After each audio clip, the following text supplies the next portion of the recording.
Welcome! This is the first edition of the RunDown with Christy Graham, LPCS, RPTS. That's me. I'm the president at Acorn Counseling Education Services, where our mission is to strengthen Denton County by empowering and educating parents and children. Acorn's Christian staff works to effect positive change through a combination of team-oriented, evidence-based, therapeutic, and educational services. Our mission is simple: stronger children, stronger families, and a stronger community. In support of this mission, I thought it would be helpful to go through the alphabet soup of mental health providers. LPCS, LMSW, PhD, RPTS, LMFT, LCDC, MD, psychiatrist, and psychologist. Now I've sang my alphabet soup. Next time, won't you sing with me? I have to have a lot of fun. I am a play therapist. There are rules and regulations, statutes, and laws that govern the types of interventions each of these licenses can use. I am most familiar with LPC and RPT, since those are the licenses and registrations I hold. I'll talk about them in more depth, and maybe gloss over the other licenses that I have contact with. LPC is a licensed professional counselor. An LPC supervisor is a person who can train other people to be an LPC. LPC interns are licensed professionals who have all of the education but not enough experience to be considered a licensed professional counselor. These licenses are regulated by states and statutes set out by the Texas legislature, and they are under the Texas State Board of Examiners, as are many other licenses. LPCs are primary mental health license in the state of Texas, as are LMFTs, licensed marriage and family therapists, LMSW ACP, a licensed social worker, a licensed master's level social worker with an advanced clinical practitioner. These are all able to do diagnosing through the Diagnostic and Statistical Manual and pretty much adhere to very similar but not the same ethical guidelines.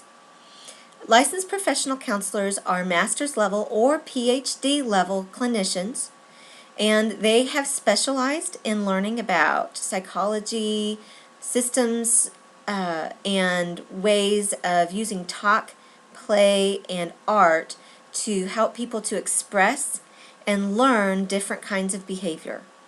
We also are very good at doing testing. I don't do a lot of testing simply because I don't really like it, but I have all the education and the qualifications to do that if I so chose. Speaking of testing, psychologists are the most likely to do testing. They have lots of education in testing and using testing in therapy.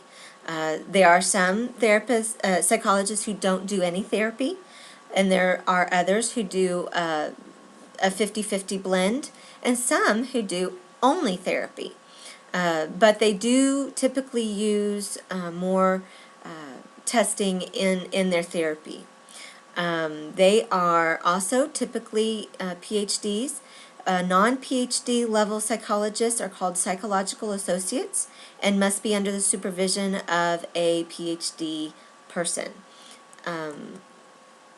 My registration as a play therapist is governed not by a state board or a legislative body at all. It is governed by the Association for Play Therapy, who sets out rules and regulations on our continuing education hours and some best practices. But it is simply an identification for people who focus on children under the age of 12. I do not typically recommend anyone under the age of 12 to see someone who is not a registered play therapist, simply because I think that that is the easiest way to know what someone's continuing education hours look like and what their focus and orientation is. Other people that I do recommend for children under the age of 12, I have looked at their particular CEUs, experience, and their outlook on children. It's a case-by-case basis, and I really recommend, if you don't know the particular qualifications of the practitioner you are recommending or referring to, please stick to RPTs, registered play therapists for people under the age of 12. There is a way to find out who are registered play therapists in the area. You can go to www.a4pt.org and search for your registered play therapist. Okay, so you can have an LCDC. They are people who have specific education in regards to chemical dependency counseling. I'm not positive what their educational requirements are, because I do believe that they're different. They may not be a full master's level clinician, but they do have experience and education and continuing education for chemical dependency problems. I am not a person that you want to refer a person with chemical dependency issues to. So you want to make sure that the people that you refer to have education and licenses around the issues that you're sending them to. People who can give medications in the state of Texas are psychiatrists and MDs.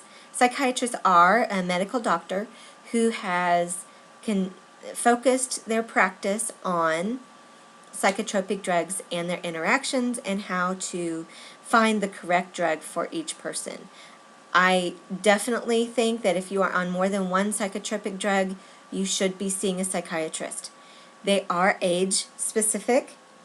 I would absolutely only take my child to a pediatric psychiatrist. They're very difficult to find, as are all psychiatrists, but children's bodies react differently than adults, and it is really important that the person who is working with your child have experience with psychotropic drugs and children. So I hope this was helpful. I wanted to keep it short, simple, and sweet. You will find this attached to some notes that I am going to send out that have links to the different websites that could give you information both for registered play therapy and LPCs, and the state board for psychologists and other people.